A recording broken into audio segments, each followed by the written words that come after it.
மத்திய அமைச்சர் George குரியனுக்கு பதிலுடன் CPIM மாநில செயலாளர் எம்.வி. கோவிந்தன். ஜோர்ஜ் குரியனும் ஆர்எஸ்எஸும் பிஜேபியும் கேரளத்துக்கு எதிராக உள்ளனர். கேரளத்தில் வறுமை வேண்டுமென்றே இவர்கள் கூறுகின்றனர். பொருளாதார சரிவை ஏற்படுத்தவே பிஜேபി முயற்சிப்பதாகவும் எம்.வி. கோவிந்தൻ கூறினார். ഇവിടെ ദാരിദ്ര്യമാണ്, പട്ടിണിയുമാണ്.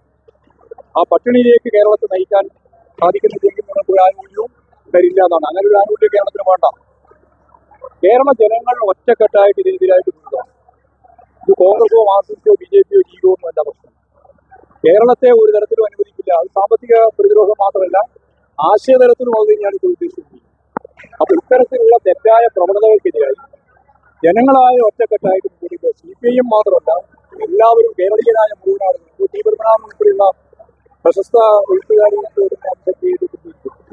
അങ്ങനെ എല്ലാവരും പ്രതികരിക്കുന്ന ഒരു അവസ്ഥയിലേക്ക് പോകണം. ഇല്ലെങ്കിൽ കേരളത്തിന് കിട്ടി കാശും ഇവർ തരാൻ പോകുന്നില്ല. നമ്മുടെ ഈ കേരളത്തെ നേടിയ ഈ ആനുകൂല്യങ്ങൾ ഇല്ലായ്മ ചെയ്യാനാണ് അവർ ശ്രമിച്ചുകൊണ്ടിരിക്കുന്നത്.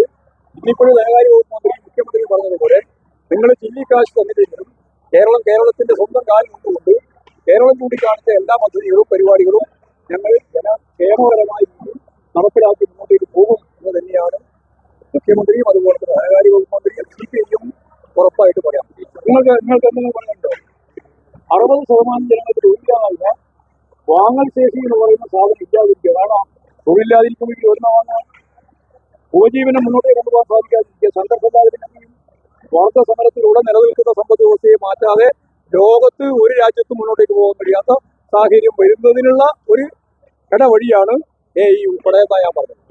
രാജമന്ന ഒഴിവാക്കാൻ ഞങ്ങളാരും തീരുമാനിച്ചില്ല. രാജമന്ന പാർട്ടിയുടെ ഭാഗമായി നിർത്താൻ തന്നെയാണ് പാർട്ടി മെമ്പർഷിപ്പിലേക്ക് വന്നിട്ടില്ല. നിങ്ങൾ വെറുതെ ആവശ്യമില്ലാതെ കാര്യമില്ല. ഒന്നും കിട്ടാണ്ടിരിക്കുമ്പോൾ ഇമാതിരിയുള്ളവർക്ക് പക്ഷേ ഞങ്ങൾക്ക് അതൊരു പ്രശ്നമുള്ള കാര്യമില്ല. രാജേന്ദ്രൻ എന്ന് പറയുന്ന പാർട്ടി കേഡറായിരുന്ന സഖാവിനെ പാർട്ടിയോടൊപ്പം ചേർന്ന് പ്രവർത്തിച്ച് മുന്നോട്ടേക്ക് പോകാൻ തന്നെയാണ് പാർട്ടി ആഗ്രഹിക്കുന്നത്.